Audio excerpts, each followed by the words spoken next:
Heredar o de cualquier otra manera conseguir el poder absoluto de una nación a una muy temprana edad no era algo demasiado extraño en el pasado, pues poderosos líderes como Alejandro Magno, Iván el Terrible, Cleopatra y Enrique VIII, entre varios otros, comenzaron a regir sus respectivas naciones a los 20 años o menos.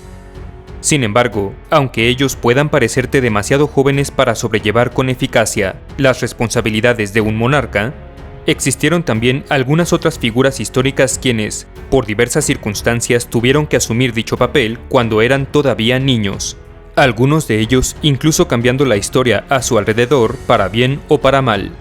Pero, ¿sabes de quiénes estoy hablando? Mi nombre es Carlos, te doy la bienvenida a la Armería, en donde hoy te presentaré a 6 niños emperadores que hicieron historia antes de los 20 años.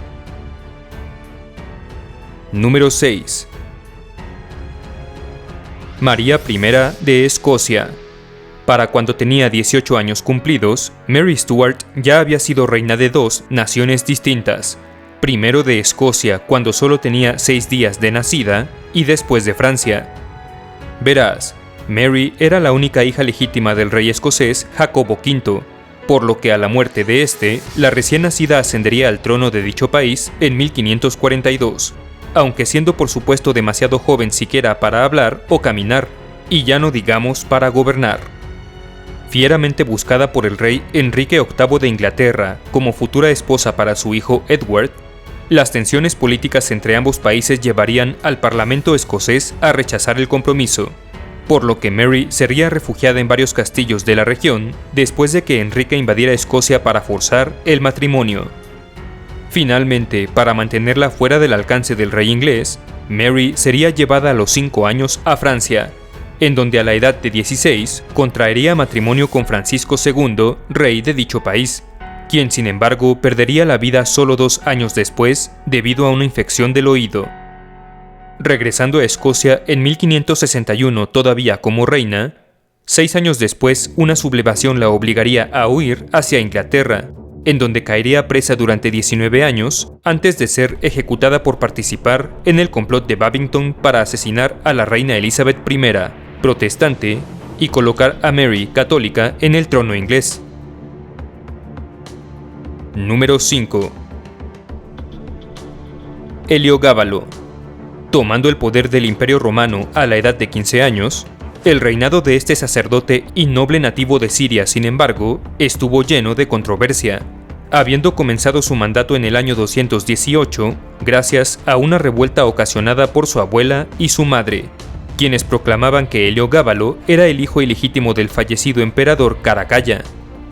Ignorando todos los tabúes religiosos y sexuales de la antigua Roma durante su reinado, Heliogábalo reemplazó al dios Júpiter, cabeza del panteón romano, por el dios sirio Sol Invicto, y obligó a los más destacados miembros del gobierno de Roma a participar en rituales religiosos en honor a este, incurriendo además supuestamente en una interminable racha de, para entonces, inenarrables excesos, que incluían haberse casado hasta 5 veces, permitirle a su madre ingresar al estrictamente masculino edificio del Senado, y hasta otorgar favores políticos a sus amantes homosexuales. Heliogábalo pronto se ganaría el rechazo del Senado y de su propia guardia pretoriana, lo que finalmente culminaría en su asesinato en el año 222. Convirtiéndose así en uno de los emperadores romanos más vilipendiados por los historiadores antiguos. En la actualidad, sin embargo, se teoriza que mucha de su conducta pudo haber sido exagerada por enemigos políticos, para desacreditarlo y alejarlo del poder. Número 4. Ptolomeo XIII Theos Philopator. El 13º gobernante de la dinastía tolemaica de Egipto, Ptolomeo XIII solo vivió 14 años, pero durante estos llegó a codearse con algunas de las más importantes figuras de la antigüedad.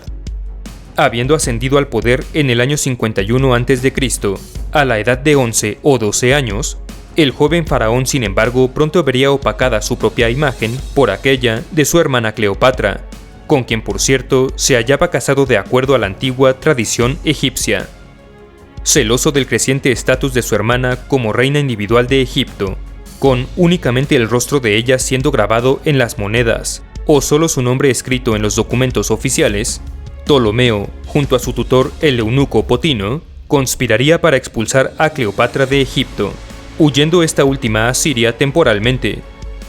Apoyada por el general romano Cayo Julio César, Cleopatra, sin embargo, regresaría a Egipto nuevamente como reina en el año 48 a.C., siendo Ptolomeo relegado a gobernar sobre la isla de Chipre, algo a lo que el joven faraón respondería alzándose en armas junto a su segunda hermana, Arsínoe IV, y sitiando la ciudad de Alejandría con aproximadamente 22.000 hombres ese mismo año. Aún así, una vez llegados los refuerzos romanos de Julio César, este derrotaría finalmente a las fuerzas de Ptolomeo durante la batalla del Nilo, finalmente ahogándose el joven monarca en las aguas del río a los 14 años de edad. Número 3. Fulin, el emperador Shunshi.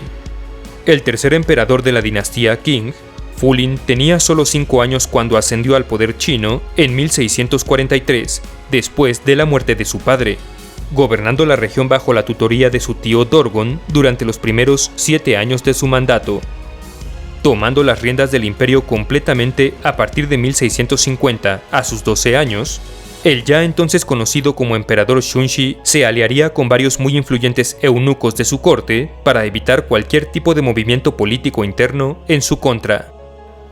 Dedicado a consolidar su imperio y a luchar contra la corrupción dentro de este, hoy en día el joven líder es recordado por su notablemente abierta mentalidad, tolerando la existencia de varias religiones dentro de territorio chino, así como dedicando una gran cantidad de tiempo al estudio de la ciencia y la astronomía, organizando también una elaborada ceremonia para recibir en Pekín al quinto Dalai Lama en 1652, así como consultando regularmente al misionario jesuita austriaco Johann Adam Schall von Bell. El emperador Shunshi nunca se convirtió al catolicismo, pero aún así consideraba a Schall como uno de sus más cercanos consejeros, incluso refiriéndose a él como su abuelo.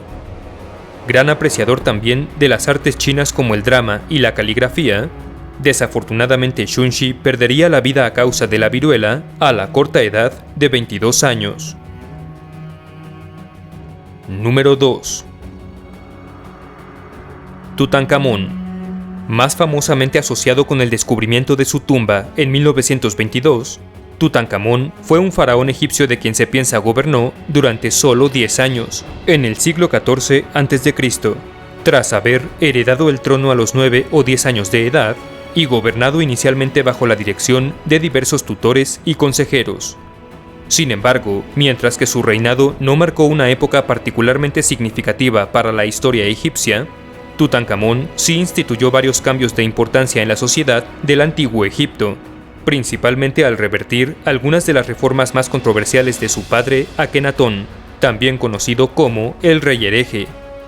Abandonando el decreto de este último de instaurar al dios del sol Atón como la única deidad egipcia, Tutankamón reinstauró al dios Amón y restableció a Tebas como la capital del reino, aunque finalmente fallecería de manera repentina y misteriosa a los 19 años de edad.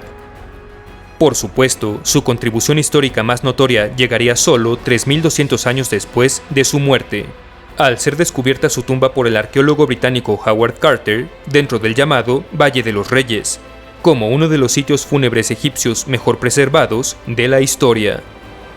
Cabe destacar que la momia de Tutankamón mostraba señas de una preparación y entierro apresurados, y estaba enterrada en una tumba demasiado pequeña para su cargo.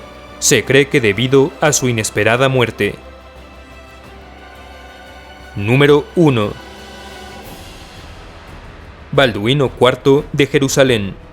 También conocido como el leproso o el santo, Balduino no solo salvó a Jerusalén de la captura a la corta edad de 16 años, sino que además lo hizo mientras sufría de una muy grave enfermedad. Nacido en 1611, Balduino IV ascendería al trono a los 15 años, después de la muerte de su padre Amalarico I, y desde entonces se dedicaría a defender al reino cristiano de Jerusalén de las incursiones del célebre líder sarraceno Saladino, sultán de Egipto y Siria. Habiendo sufrido de lepra desde su infancia y debilitándose constantemente, el rey Balduino, sin embargo, dejaría su marca en la historia en 1177, al defender exitosamente la ciudad y fortaleza de Ascalón del sitio de Saladino, acompañado el líder cristiano solo por un par de miles de elementos de infantería y algunos cuantos cientos de caballeros templarios, en contra de 20.000 a 26.000 soldados sarracenos, rompiendo el cerco de los enemigos para posteriormente derrotarlos en la batalla de Mongisard.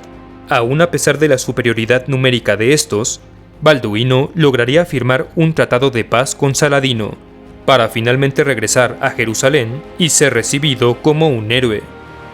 Sin embargo, la paz no duraría demasiado, y Balduino pasaría la mayor parte de sus últimos años luchando contra los sarracenos, frecuentemente viajando en una litera cuando la lepra ya le impedía montar a caballo, y muriendo finalmente en 1185 a la edad de solo 23 años. Solo 2 años después, Saladino finalmente lograría derrocar al reino cristiano de Jerusalén. Si mi trabajo te agrada, me ayudarías mucho con tu like, tu suscripción y tu visita a mis redes Facebook, Twitter e Instagram, cuyo enlace te dejo en la descripción. Un saludo especial y todo mi agradecimiento a los generales de la armería: Emilio Anguiano, Gustavo Plaza, de Soccer, Pedro J., Mateo Manuel Direburna, Kelvin Cero, médico Rubén Darío Fonseca B., Gabriel Godoy, Untal Oscar Poraí, Gustavo Durand, Bófalo Solder, Gerardo Sánchez de la Barquera, Ribenk, Camarada Stanislav, Ryan Uboldi, David Guerrero Villegas, El Campeón 2.2.11, Ernesto Hernández Puga, Daniel Ignacio Barrera, Gaitán Sotelo Joshua, Rafael Ayala, Néstor Enrique Leiva, Luis Fernando Caballero, Rodolfo Cruz Silva y Pablo Alessandrini, así como a los miembros tropa y oficiales por hacer posibles estos videos.